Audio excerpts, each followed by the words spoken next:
Oh. So, where is the money? Nasaan na ngayon yung pera?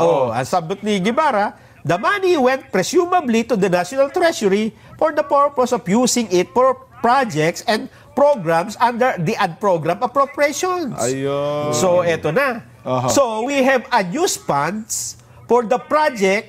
So, mayroon tayong pondo hindi nagamit para sa naturang proyekto. And yet, we still got money from PhilHealth to supplement this fund that has been unused for years. Pero pinuha pa rin natin yung pera sa PhilHealth para i-supplement sa pondo na hindi mo naman talaga ginagastusan. So, parang hindi nga logic dahil sabi mo, ito naman hindi yung ginagamit na pondo.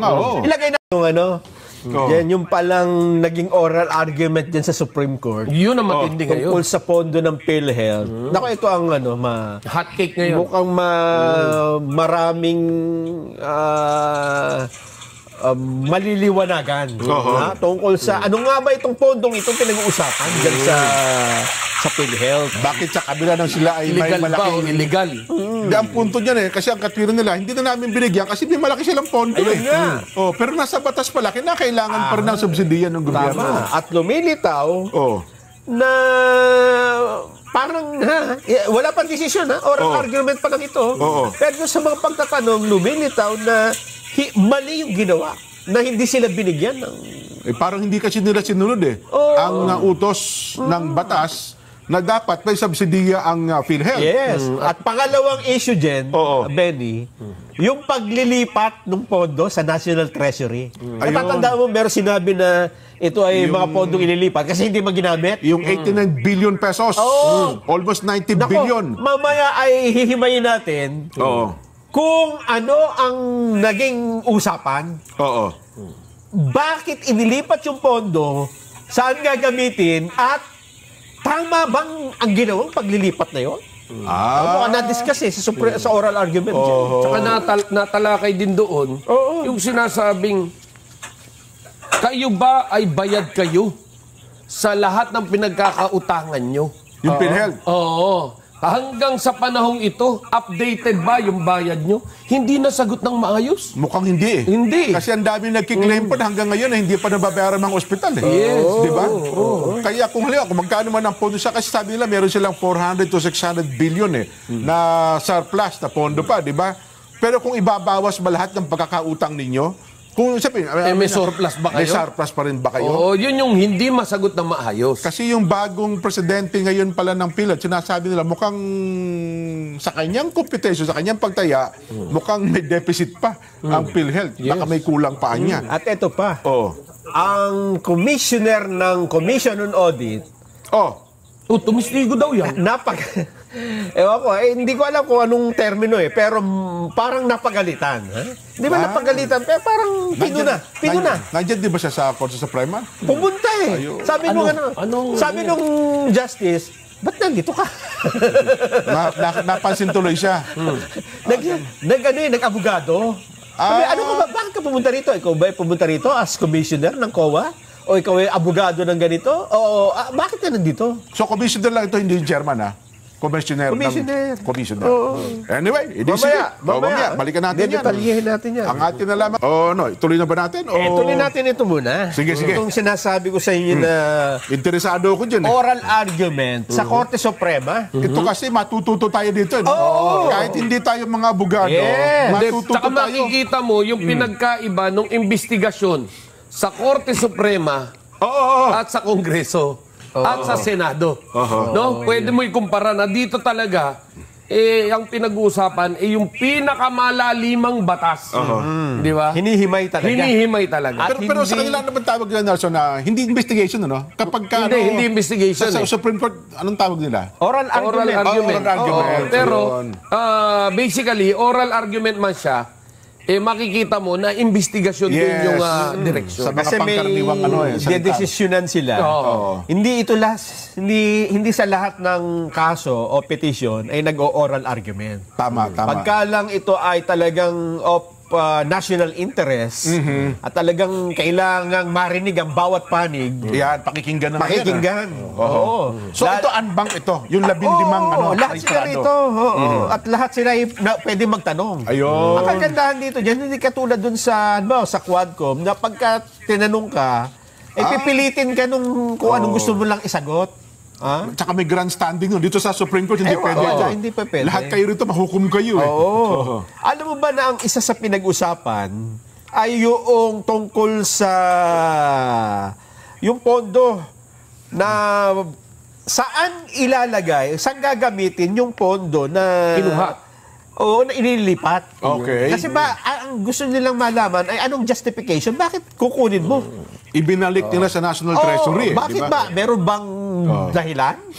Abay, lumilitaw na meron daw hong urgent matter urgent na kailangan gawin. Matatanda natin daw, isingit ko lang, 3 tranche yan. Yung unang tranche, nagtagumpay. Pangalawang tranche. Yung pangatlo, nagpalabas na ng TRO ng Supreme Court. Kaya hindi natuloy.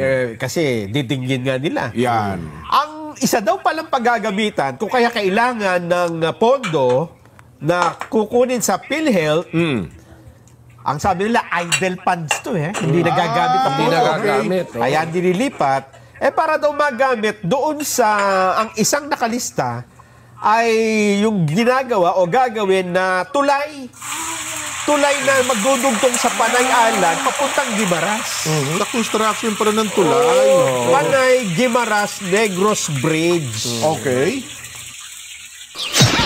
What is this? Double XP gem? This gem can trigger a double EXP bomb. Let's equip it. This piece of gear is awesome. Wow, my EXP is really rising. What? Another double EXP gem?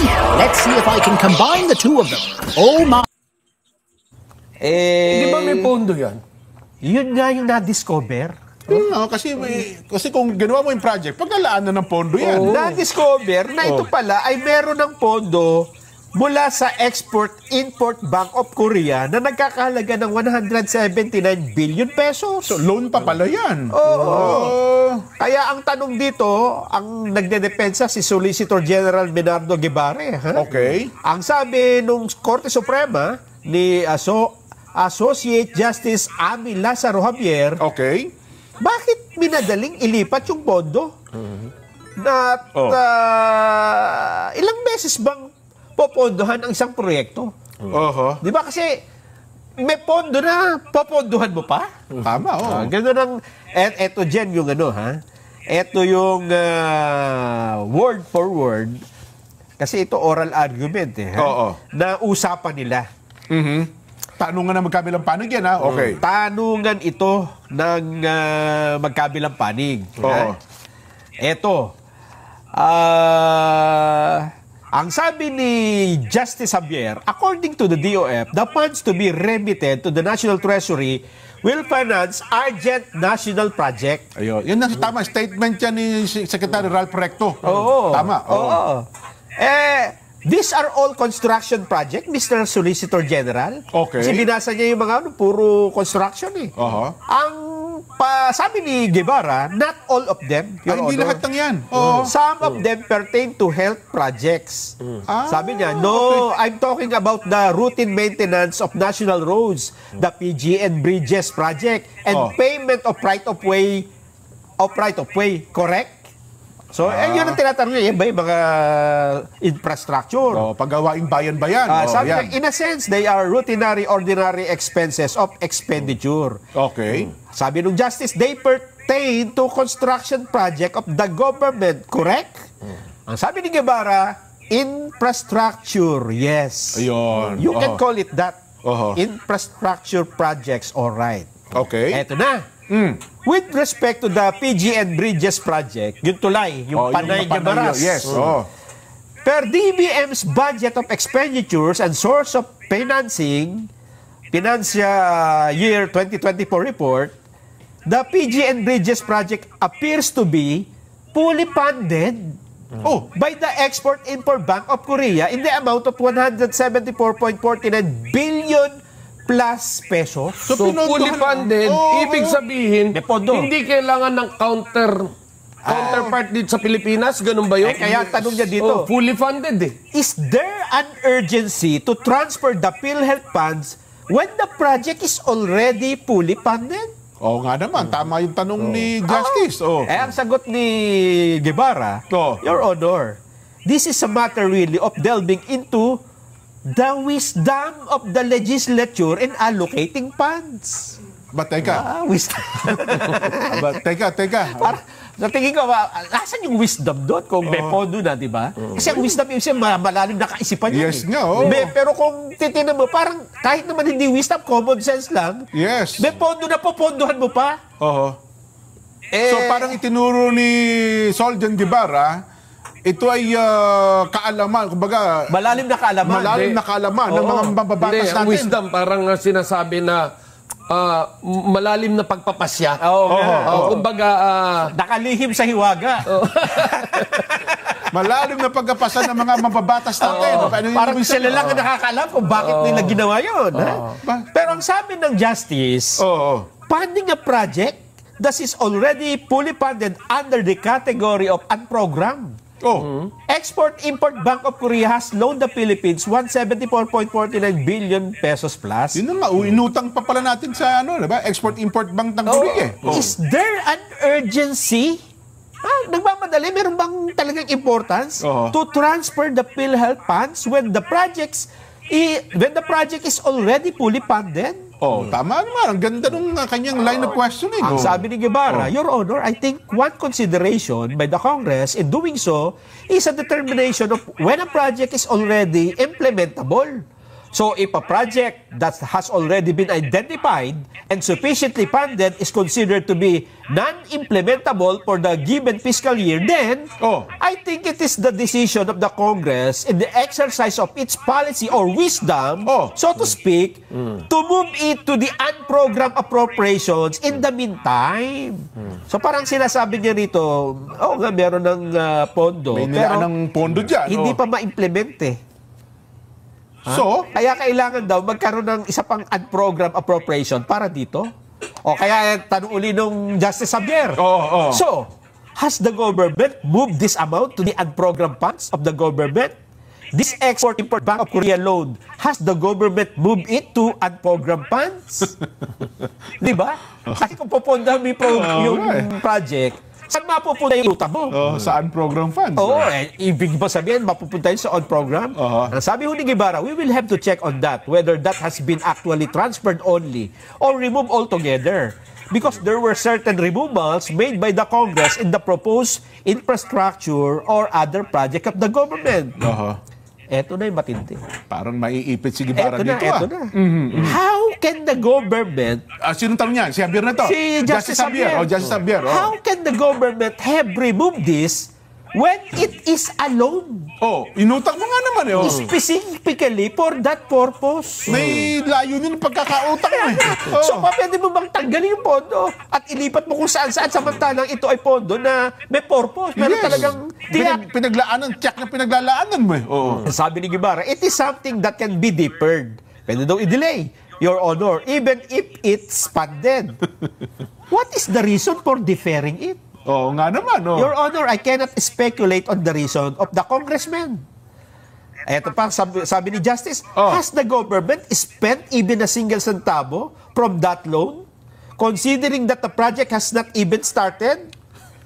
Well, sabi ni Guevara, there is nothing to spend for if the project has not been started. Ang tanong ni Justice, so, kung wala pang nagagastos, kasi dalawa na yung pondo may utang, meron pang unprogrammed. Yung galing pa sa PhilHealth Fund. So, where is the money? Nasaan na ngayon yung pera? Ang sagot ni Guevara, the money went presumably to the National Treasury for the purpose of using it for projects and programs under the unprogrammed appropriations. Ayun. So, eto na. So, we have unused funds for the project. So, mayroon tayong pondo hindi nagamit para sa naturang proyekto. And yet, we still got money from PhilHealth to supplement this fund that has been unused for years. Pero kukuha pa rin tayo pinuha pa rin natin yung pera sa PhilHealth para i-supplement sa Sa pondo na hindi mo naman talaga Ginagamit sa ginagastusan. Parang hindi nga logic dahil sabi mo, ito naman hindi yung ginagamit na pondo. Oo nga, oo. Ilagay